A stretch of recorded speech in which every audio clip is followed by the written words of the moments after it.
Hello, hello, hello, and welcome to the second episode of the Unmute Your Mind podcast. And I am your host, Rochelle, and this episode is called The Pain and Pressure Mothers Carry. So, this may be a very heavy episode. I'm just going to state that children deserve protection always, and accountability matters. This conversation is not about justifying harm, but we cannot keep pretending that mothers only break in one night. There is always buildup, there's always pressure, there's always silence. So tonight we're here to talk about the weight mothers carry quietly before it becomes a headline. And we're centering mental health prevention and support. So real quick, in a most recent case, a mother reached a breaking point in a tragic way. The children did survive, and we are totally grateful for that. But what stood out wasn't the act that she committed, it just was the silent suffering before it even happened. So I'm going to have some questions about that as well. So tonight we're not discussing the graphic details. We're just going to discuss what happens before the crisis. Okay. So I have Adriana here with me tonight to discuss the pain and pressures mothers carry. Hey, Adriana. Hey, How are you tonight? I'm doing good. How are you? Thank you for having me. Yes, I am good. And I had to have you first. You are the one out the box that you talked Yes. about And today. I'm so proud of you. I'm so proud Yes. of you. So I'm excited for this episode. Like I said, I seen that case on Facebook and it Yeah. stuck with me and it's been sticking with me. And I figured we needed to have this conversation. So you have been a mother for how long now? My oldest is 21. 21 years. So Yeah, my you got oldest is a story. 21. Yeah, three boys, 21, 19, and 14. So Okay. All definitely right. blessed. On Definitely eyes blessed. on here. Yes. So my first question to you. So when you're emotionally overloaded as a mother, what does that actually feel like in your body? So thank God my boys are grown now. Uh-huh. But when they were younger, especially my 19-year-old, he is autistic. A lot of people Okay. know that. A lot of people don't know that. My King Darius, but that was it was hard because when you have a child with autism, they are developmentally delayed. So Mhm. he didn't speak. He didn't talk. He was angry. He used his um he would tear up the I used to call him Tasmania Devil. He would use his emotions to describe how he feel. And as a young mom at that time, and then I was going through a divorce with his dad and stuff. So as a young mom, it was hard. But I definitely am grateful because I did have a village around and Right. and he was a good father. He never abandoned. We may have divorced, but he never abandoned the kids. So like a lot of the times they were with him a lot more than me, definitely a lot more than me, because I couldn't handle it. Everybody back then,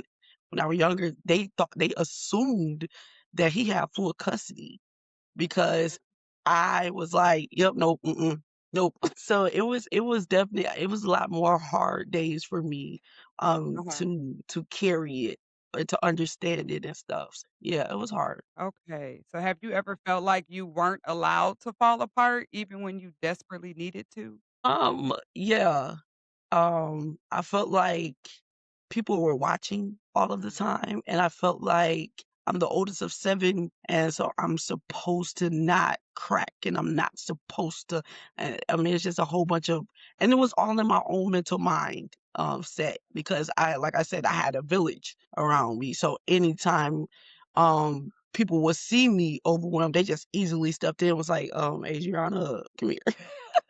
But I'm tough, I always wanted to I can handle it. I can do it by myself. And so yeah, I felt like I wasn't allowed to, but I definitely was. But in my own mental mind, it Mhm. was my own pressure that I put on myself that felt like I don't have permission to give up. My mom did it. My mom does it.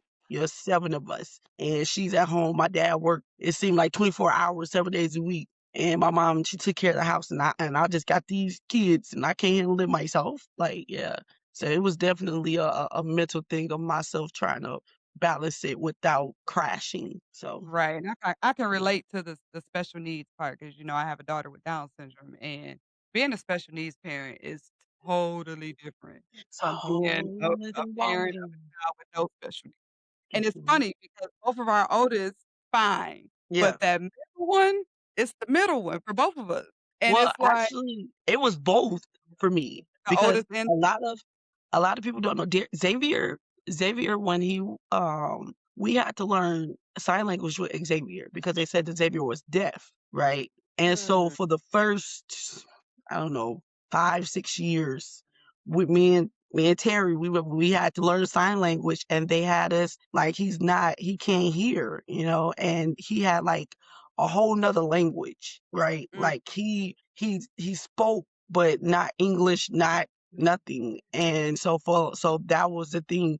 And then I had two small ones at the same time, And so and we didn't really understand what autism was because now Darius is along and he's not talking. Our oldest isn't talking. So like we was like, what in the world is happening around here? like, what am I And supposed to so do? one day, I think Xavier, he was going to kindergarten, Mhm, and because we did the whole Head Start thing, coming to the house and all that stuff, the hearing, all that stuff, and what we ended up finding out is his ear canals. He has very narrow ear canal, so okay, any little debris, anything, his whole world is deaf, right? So we had to learn that process, and so, but one day he came home and was like, the sky is blue and the rainbow is. I will never forget that feeling when me and Terry was standing there, and that man came in talking. I mean, what I said, that man, that little boy, and we were just amazed. But that's when we learned the process of, okay, this is diagnostics. Now we're going to lead you guys here. So it was, yeah. So I had two, cause yeah, I don't it know was how you rough. did You're 'cause with right. Kiana not talking and she didn't wanna learn sign language, huh, but her dad puts it in a way we've been playing charades now for 10 years. The Yeah, longest game of charades we have ever played. I'm definitely. tired of charades a little bit. Oh my goodness, the easiest one is Girl, one, that's hard. two, three, and everything else I'm lost. Yep. Everything else I'm like, you better figure it out. That's funny because she rubs her belly when she hungry, she tells us more, and she Mhm. can say thank you, but it's like, everything Y else, point Yeah, under, like, I yeah. don't know. You don't know, I don't know. You don't know, I don't know. And now with the But the little one joy of it though, I feel like, especially with Darius, because Xavier just it's like he just snapped out of it real quick. Like right. this man came out like, man, I was like, but with Darius it was definitely longer because he didn't start talking until he was probably like 8 or 9, and even then his speech was like at like a beginner's level, right? He was talking at like a 5, 6 year old level because he was trying to figure it out. He was trying to find his voice. Because of his autism, people, they people with autism are very smart, Yes. very, very, very smart. So in Darius's mind, even though he was 8, but in his mind, he was a grown man. So he dressed in a suit to school. He had a backpack and he called it a suit, and he would always say, "I'm going to work." Like what?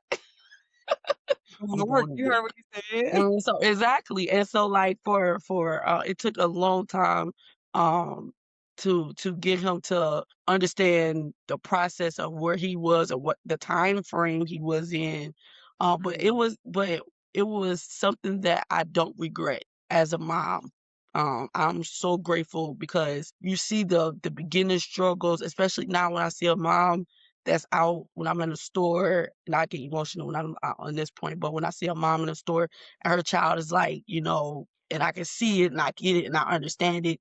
And mhm, I see the frustration, and my thing is it's going to get better. Right now it don't look like it, but it's like if you keep working with them and you keep talking with them, keep you a village around you, because thank God for my village, it is uh-huh, going to get better. right. So, of course, KD has to come in all the time, but, um, my next question is, why do you think mothers offers often suffer in silence? Because we feel like we're not allowed to get help. Mhm. These are our children, and a lot of the time we're stuck on what we're not going to do, what pertaining to our own childhood mentally. I know me, Mhm. I came up from with a strict house. My house was very militant, very strict, very orderly, and I was like, I don't want no orderly house. That was the most dumbest thing. But No, in for the real, but in the mindset where you have your own kids, you're not thinking like that, right? You're like, hey, but then when certain issues or certain problems come, you're not going to go and say anything. Why? 99% of people do not want to hear these famous words. I told you so. Who wants to right. hear that? But nobody want Yep. to hear that. I told you should have. If I was you and I, so we suffer in silence. We stay home. For the ones who know us, they that pop up, they can actually see it because Mhm. man, you're looking like you're going through it, but you're trying to hide it because you're still going to work. You still gotta go to work. You're still taking care of the needs. You're still showing up for everybody, but you're really losing yourself in the Right. process of it all. So yeah, that's why we Okay. stubborn. Mothers are stubborn. Yeah, yeah, we are. We don't wanna admit it, but we are. No, no, no. We don't wanna ask for My help. kids are grown now, so I can say it. I only got 1 grown one. I got 2 little ones, but we don't wanna ask for help because, like you said, we don't wanna hear that "I told you so." I avoid it at all costs. Mhm. So yeah. So when you Yeah. hear stories, like, of any mother doing anything harmful to her children, what stirs up inside you? Because I know you love kids. You are a Listen, so what comes up for you when you see stuff like that or hear it? it my whole thing, and I've been saying it throughout this whole night, and you know me personally, so but you have to have a village, period. You have to. It doesn't matter if you find somebody because you can be in an you never know what a person is actually going through because one thing especially black women know how to do, we know how to fake a smile, we know how to hide our flaw, we know how to hide our emotions, we know how to do it well, we wear it very well. And then it'd be like the next day, just a case in the story. Yeah, I can see you today, and then the next day you be like, man, I just saw her yesterday. I didn't know who would know she was finna snap like that. So for me, Mhm. it breaks me because I feel like I wish I could be everywhere. And you know that. I wish I could be everywhere. Whenever I hear so I have inserted myself in stranger situations because I have walked down and I've just eavesdropped and I'm like, whoa, whoa, whoa, whoa. Hey, I'm Adriana. What can I do to help? And they're just looking at me like, what? And then, just God is like, I'll just start talking. The next thing you know, that's why the center was definitely a great avenue. That's why I had so many kids, and I ended up starting a babysitters thing because not saying that all moms or parents they're not looking to go to the club. They're not looking just for that, but mentally, emotionally, the world is going in a direction that we're trying to hold it together. We lose our job, we lose our income, we lose something that, and we don't know. So everybody don't know how to take it. Right. Everybody can't handle it. And so for me, whenever I hear stuff like that, I just be like, God, first of all, I always am grateful. Thank you for not allowing me to lose myself in so many moments that I felt like I was drowning. Thank you for the Right. connection that you put around me, whether it's my family, friends, the church, anything, to keep me grounded. So yeah, that'd be my thing. I just be grateful, but I be wishing I could just step in and just be the I don't know, the mama in the shoe. Just put Right. put it here. But just Old baby, come grandma on. on the field. Oh, Look. just bring him over here, baby. I got it. I got it. I don't I even know. I don't even know what I'm doing though, but I see you and I ain't there. Come on, let's bring him here. Don't Right. So while move we're for a talking second. about this, I do wanna plug real quick, if anybody is ever feeling overwhelmed and don't have anybody to go to, talk to, you can call and you may be able to text it, but I know you can call 988, and that is Yeah. a line for you to talk to anybody Yes. at any time for anything. Yeah. So, Imma make sure, I'll keep plugging that. Make sure you call Yeah. that number whenever you're feeling overwhelmed. So, have you ever felt like you were drowning emotionally, but still had to function for everyone else? Yeah. Even today. Yeah. That just never goes away. That never goes away. It doesn't even matter. Like that just never goes away. But yeah, because we for some reason we feel like we can do everything and the word no just simply does not exist. and it takes me for me, no is a hard word to say, and it's because of the type of family I had, I have, Mhm. not had, still have. It's still yep, My family, my dad, they still doing stuff, and I'd be like, "Go to sleep." You can't, I gotta call her, such, and I'm finding right. myself in that same pattern of that. So yeah, yeah, when I feel well, what I can say though now is when I feel myself drowning or if I feel myself overwhelmed, then I have Mhm. learned to lean on people like you or other people in my circle to be like, so y'all can be like, Adriana, let's go ahead and reel it back, reel it in, sit down. Today I slept the I was so proud of you. entire day. And I faced anybody who saw me, I was in the bed the whole day.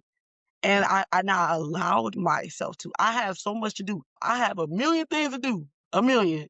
And I literally just was like, no. I finally told Adriana no. That's the hardest person to tell no right Exactly. there. Yep. No to you, no to my kids, no to me. I need a break. I'm going to sleep. And that's what see, your kids are still little, but They that's are. the advantage I have right now. My boys are older, so I haven't even my 14-year-old, I ain't even seen him today. Like they are definitely self-maintenance. Like if I want to see them, if anything, you do a podcast on mothers messing with their kids when they grown. Cause Right. I guarantee they'll say all she needs to do is just leave us alone. Don't call me. Don't call me. We'll call you. Exactly. Exactly. So, in reading this story when I first read it, I think what stuck out to me, like I said, it wasn't what she did. It was Right. the fact that she spoke up. She asked Yeah. her dad for help. She asked her family for help. Nobody would help her. Yeah. So then when you snap, now you facing first-degree murder, well, attempted murder charges. How do we as a society come together and be like, "Look, when someone asks for help, at least give them a resource." How do we get there as a society? I think How do that you was more heartbreaking for me too because she had a village around her, and yet her village all turned away. Like Mhm, they all turned her away, and essentially it hurt the kids. It affected them. For every action, there is a reaction. So that part because it's like I said, the village is important. Um, yeah, I don't know what that's like. So yeah, me either. yeah, that part definitely stuck out to me too. She went through her personal resources before she actually got the attention, and unfortunately, it was the not the attention that she needed, and I hate Right. the whole situation, but she definitely went through the steps before she took an action that Mhm. caused this. So that's very unfortunate. Yeah, because 'cause I'm not gonna lie, like, I suffer from depression, so, like you said, as mothers, we don't say nothing, we hold it all in, we try to act like we got it all together, and there are times and I'm just being completely honest, there are times when in my mind, I'm like, I could be driving and I'll be like with them in the car, and I'll be like, "Okay, what if I just run this car off the bridge?" Or, "What if I Right. just run this car into a tree?" Like, those thoughts come up, and it's crazy when you suffer from depression or anxiety or anything like that and you're asking a certain somebody for help or certain people and they just don't show up. Mhm. I don't know how that feels because anybody I have asked, which is far and few between, has helped.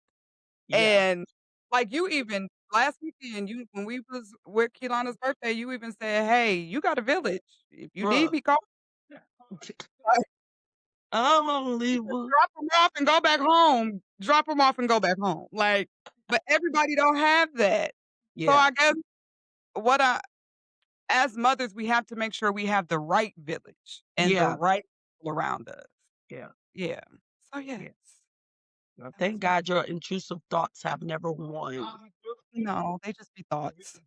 Then I'll journal about it or it just go away. Like, then I'll look at my kid and that's the thing, I'll look at my kids and be like, "I can't do that. These my Yeah, babies." Like, they make me smile. They love me unconditionally, and that's all I ever wanted was unconditional love. that's right. So, it's like, to me, when I look at my kids, that thought is gone. Yeah. But for I some people remember Shout out to my first lady, Doris Wiles. I miss her so much. She was the greatest spiritual mother I could have ever had. I remember when I would get so frustrated, like frustrated. And I remember one day I was just talking to her, like, because she never saw negative. I don't know if she did. She never showed it. She never said it out loud. She carried it well. But I was just like venting, like, this is irritating, and this, that. I was just being raw, real, like she always allowed me to do. And she said, she was like, stop speaking that out of your Mm, mouth because the devil is listening to everything that you're saying. She was like, so what you have to do is change your conversation. You have to speak life into the situation, even when it looks heavy, even when it feels like when you're at home, you're by yourself and you're crying. Ain't nothing wrong with crying. Ain't nothing wrong with that. But you don't give the devil no type of glory. You begin to speak out of your mouth that you love your kid, that you love Darius, that Darius is going to be the money. Darius is going to be the preacher. He's going to be. She literally had to teach me that, and it wasn't one conversation. It right. was like multiple conversations. Like whenever I felt like, what did you tell me to do again? Because the words that you told me to speak is not coming out of my mouth. No, for real. Cause he just, cause kids, they do things and they're innocent, right? Mhm. And I worked third shift, and like I said, I was in the middle of divorce, so the kids were at the house with me by myself, and I'm trying to be woke. And at the time, they was like 2 and 3, because who told me to have kids back to back anyway? And so I would sleep, and I wake up because I hear them crashing, and they went into the refrigerator and trying to feed themselves. They poured all the milk on the floor, eggs busted all over the floor. I mean, they just made them a nice breakfast on the floor. And I was thinking to myself, yeah, y'all finna go. Everybody finna go. And I Right. was like, but I thank God, like, when I wanted to just have a nervous breakdown, I guess that's the word. It was one conversation, one phone call. Like, this is how I'm feeling right now. I'm feeling overwhelmed. I'm feeling anxious. I'm feeling this rush in my body, and I'm trying to calm myself down, because the last thing you want to do is one thing my dad taught me, my mom taught me, you never whoop discipline your kids when you're angry. Right. You never discipline them when they're angry, because it's actually worse. And Yep. so, like, that was one thing that I always carry. So whenever I got to that point, help me right now. No, for no, for real. Because my mom used to tell me kids pick up on stuff. So, That if you part. gotta cry, don't cry in front of your kids. So, I would literally wait till my kids recently would wait till they sleep.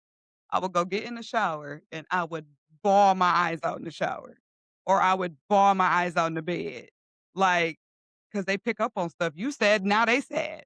The whole Yep. house sad because you The whole sad. house. Yeah, yeah. So, My yeah, I'm my just kids like, though, my kids not didn't your care about my emotions. They ain't care at all. I'll be sad. Darius be playing the drums. Would you stop? no, because he trying to make you happy by playing them drums, Yeah, even though it exactly. makes you mad on the inside because you feeling Yeah, how you feel. yeah. He was like, I got something for you. Wow. Exactly. Oh, this is about prevention, and this is about recognizing warning signs. So, what are some early signs that a mother might be mentally slipping that people around her should take seriously? What are some signs that people around her should see? Yeah, The she may first not say thing nothing, but they see it. the first thing everybody noticed about me was Mm, how my outer appearance, right? mm, That's the first thing. Like, Adriana, is you okay? Cause girl, because it's certain things that you can hide, but what when people actually know your character, when they know your personality, because you can walk around broken, you can walk past 5 people, but if you can walk past a whole room, but when I see Rochelle, everybody else may not notice something, but I'll be, hold up, your right brain is down slightly crooked to the left.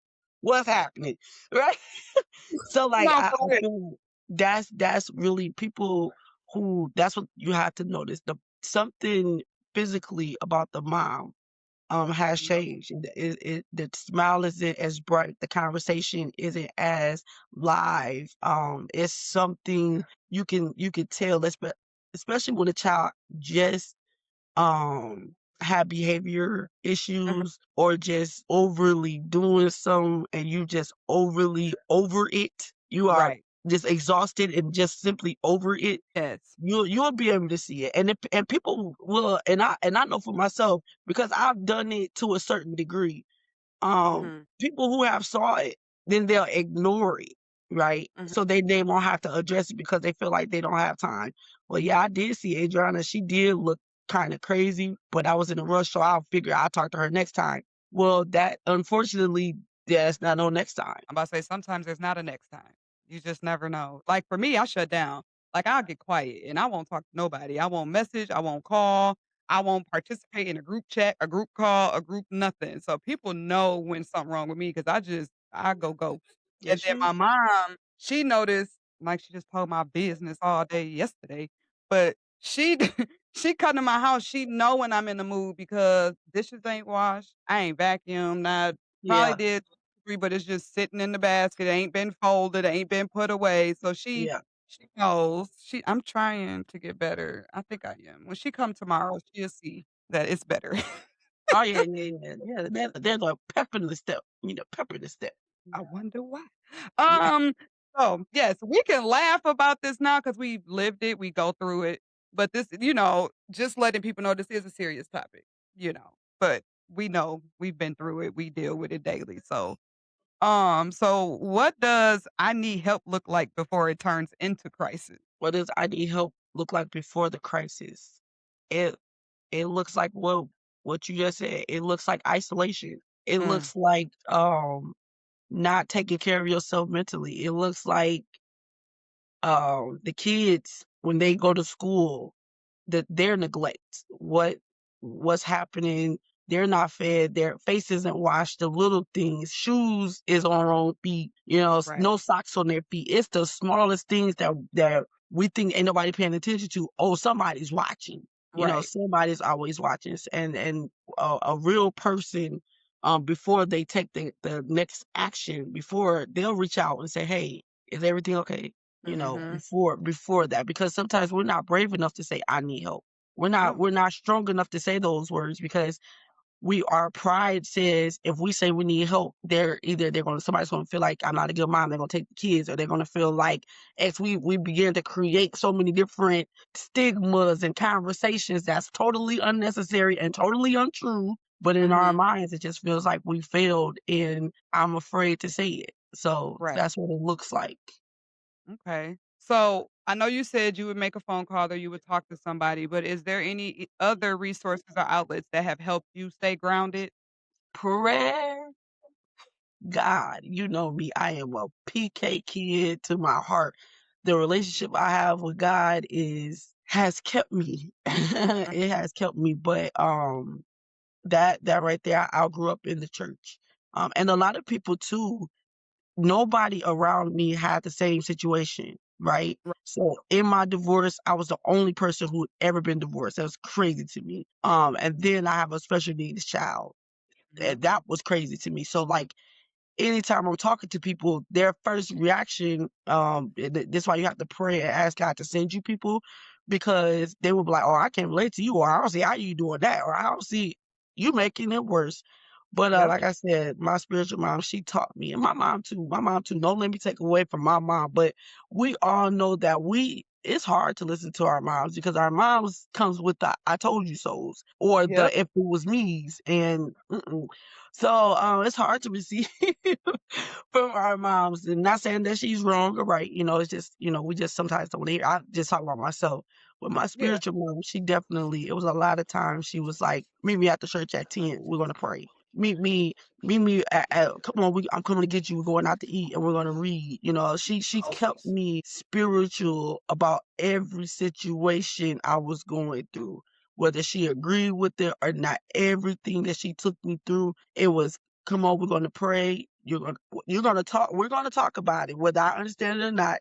We're gonna pray and yeah, and we're gonna. She never sent me through the fire by myself, Gotcha. never. So even physically, if she wasn't there, mentally, she taught me. She gave me the tools, and so prayer definitely. I use that and music. I'm a worshiper. I'm a Mhm. worshiper. So to this moment, if I feel overwhelmed, my hands gotta go up and the song gotta go on and the tears gotta fall. So God, I need you to speak to my heart. Listen, I feel you on that one. It's crazy because when I found out Keelana would have Down syndrome, I felt like I was by myself, like how you said.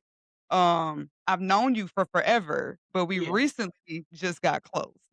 So recently. so It's a it's like, year.